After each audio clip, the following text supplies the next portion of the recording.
Je vais vous révéler les 3 plus grosses erreurs que tout le monde fait avec son chien et qui peuvent vraiment nuire à votre relation. Mais restez bien jusqu'au bout parce que la troisième erreur va vous surprendre. Et je parie que 90% d'entre vous le font sans le savoir. La première erreur, c'est de parler à votre chien comme si c'était un humain. On a souvent tendance à lui dire « Mais pourquoi tu fais ça? Tu sais que c'est mal !»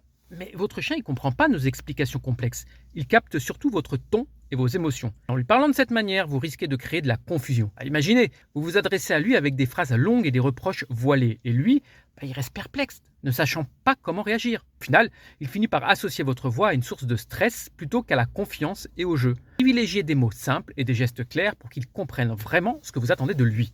La deuxième erreur, c'est de punir votre chien après coup.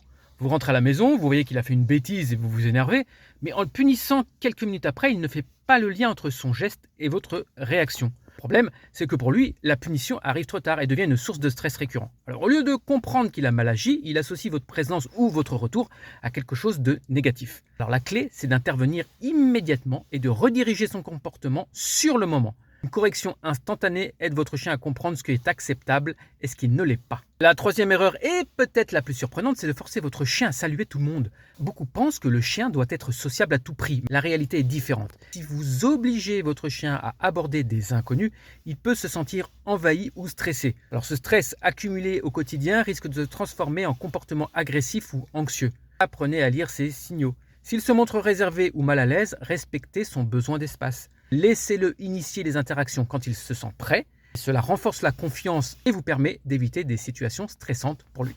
Alors, est-ce que vous vous reconnaissez dans ces erreurs? Dites-moi en commentaire laquelle vous surprend le plus et surtout, partagez vos astuces pour créer une relation apaisée avec votre compagnon à 4 pattes.